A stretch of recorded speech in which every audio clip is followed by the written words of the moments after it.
Dar from Dar's Divine Connections, here with my fur baby Dusty Boy. And we're here to talk about the human energy system, sometimes called the biofield and chakras. And just to give a little disclaimer, this is how I see it. I enjoy sharing this information because since I applied energy therapy to my life, I've been so much happier and healthier. So that's why I'm sharing it with you. One of the things that I love to do with my clients is use my gift of viewing to assess their energy, either in person or remotely. And basically, there are two things that I look for. The first is the aura, and that's that surrounding energy field of the body, which to me kind of looks like colored steam rising up from a hot pot, or it looks a little bit like fog over the ocean in a beautiful blue, or fog over the grass in a beautiful green. And the second thing that I like to assess are the 7 main chakras. And those, I know some people see the chakra as the Sanskrit word, wheel of energy, and they look like pinwheels. And to me, they look like pinwheels in babies and young children, but as we get older and then as more people seem to be awakening, to me they look like hula hoops. They look like big hula hoops of beautiful color around the body. And before I get into that, I just want to clarify that there are many different schools of thought regarding the energy field and regarding the chakras, and there's Eastern views and Western views, and they're studied all over the world. And I'm just stating things from my own experience and how I see these. To give you a brief background, I could see energy around people and pets since early childhood.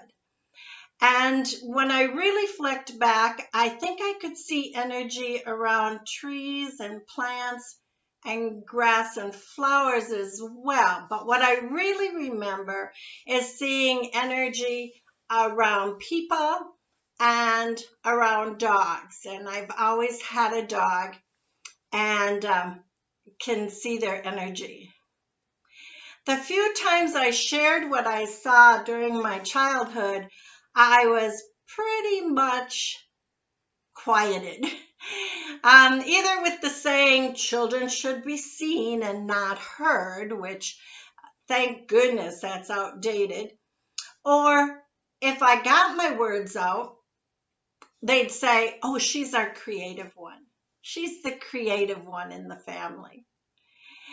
So the first time that my artwork reflected, I was finally good enough at drawing in about, I don't know, 4th or 5th grade, when peer pressure is real heavy.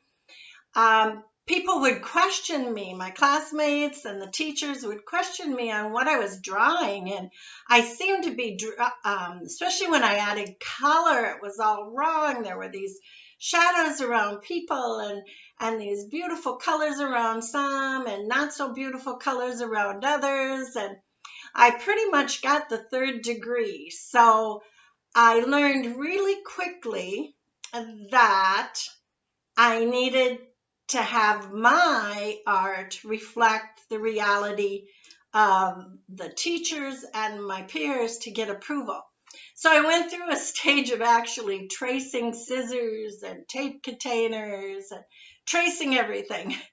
And my brother said, looking back, he was really worried that I thought I was going to be some type of an art teacher, and all I did was trace things. But when I got into college, I realized that there was a whole school of art called Impressionism. And so then I started kind of fitting in and having a name. And so my artwork could have all those beautiful colors and all those shadows in them, and it would be called impressionistic, and I got good grades for it, and I finally felt kind of comfortable in how I was viewing life. Although I still didn't talk about energy. I still didn't have the words for it. I still didn't talk about it until I began teaching at a college that actually offered courses in energy therapy and energy healing. And I got involved with every energy healing modality I could find. So for a span about 25 years, I found myself immersed in the language and the art and the healing of energy. So I have accepted seeing energy as an awesome gift that others can benefit from, and there's no reason to not share it. So that's my story, and I don't worry about people thinking it's weird. It's a gift, and I finally am speaking my truth about it. So let's get to it. Perhaps you're familiar with the technique of aura photography, which mainly captures the colors of the emotional layer of our biofield. And for demo purposes, I'm going to use artwork based on the work of Barbara Brennan.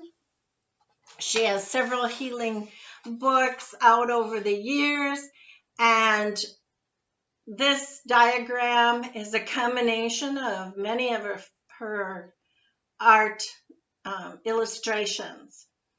So the first thing that I see is the etheric body, which is a deep bluish gray kind of line around the outside of the body. And when it's healthy and balanced, it's, I don't know, a couple inches thick. I'm not really good at math. It's a couple inches thick, and it seems pretty smooth. And then you'll notice that this says healthy, balanced biofield. And then the next layer is kind of a misty gas-like layer, and that's the emotional body. And quite often that reflects the kind of emotion that the person I'm looking at has been going through. And it can be very, very colorful and beautiful and have like 7 different colors or more in it when it's healthy.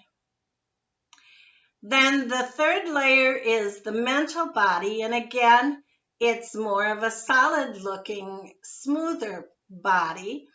And again, that can reflect kind of how a person's thinking or feeling. And then the astral body is another gas-like. So you'll notice a pattern. It's smooth, and then it's kind of free-flowing, and then it's smooth and defined, and then it's free-flowing in the astral body. And then the etheric template level is a very interesting, it's almost like a mirror of the first etheric body and the physical body.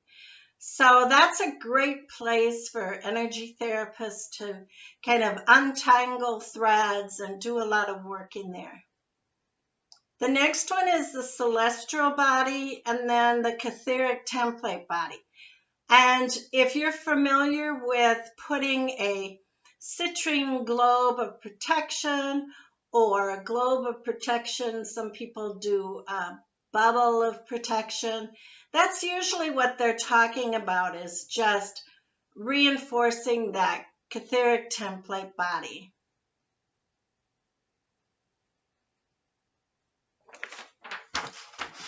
So when I look at a person, I don't define all 7 layers. I just look to see where there might be breaks in the layers, or dullness of color, where there might be richness of color, and if they're just walking by me, I certainly don't look at all. So I just wanted to clarify that. The next part of the human energy system, and probably the most talked about part, are the 7 main chakras. Now, in my healing profession, I deal with multiple chakras, but these are the 7 main. And when they are healthy, clear, clean, and balanced, they are light, they're bright, they're easy to see. And you can, if you're interested in energy therapy or if you plan on learning more about it, I want to say that you do not have to see energy. Many energy therapists have other senses that they use, and touch is a really big one. So you can actually feel the vibration, just a slight trembling of a healthy chakra as well. And if they're sluggish and black, they appear like duller or thicker or covered in kind of a haze. And again, you can kind of feel that too. They can kind of feel heavy and sluggish. So looking at their strength of their color is a big thing that I do, or feeling for strength of color. And also energy therapy uses pendulums and other metaphysical tools for deciphering how healthy the chakras are. But the energy system, everything is energy, and it's really important that we know both the physical and the emotional connections to the chakras as energy workers, or just as energy enthusiasts.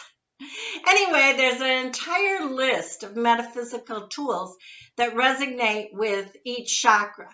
There are crystals and planets and your birth sign and essential oils and a certain sound or a note or planets. There's mantras and mudras and archangels. And I'm not going to go into any of that. When I do some future videos on each chakra individually, and I'll cover some of those. So I hope that you enjoyed this video. I was going to call it this overview, but it got a little detailed in it. So anyway, if this mind, body, and health connection fascinates you at all, I'd like to invite you to watch for an upcoming masterclass where I can cover much more. And the class is called Listen to Your Body and Heal. So just make a mental note to watch for that if you're at all interested in diving deeper into this biofield and chakra territory.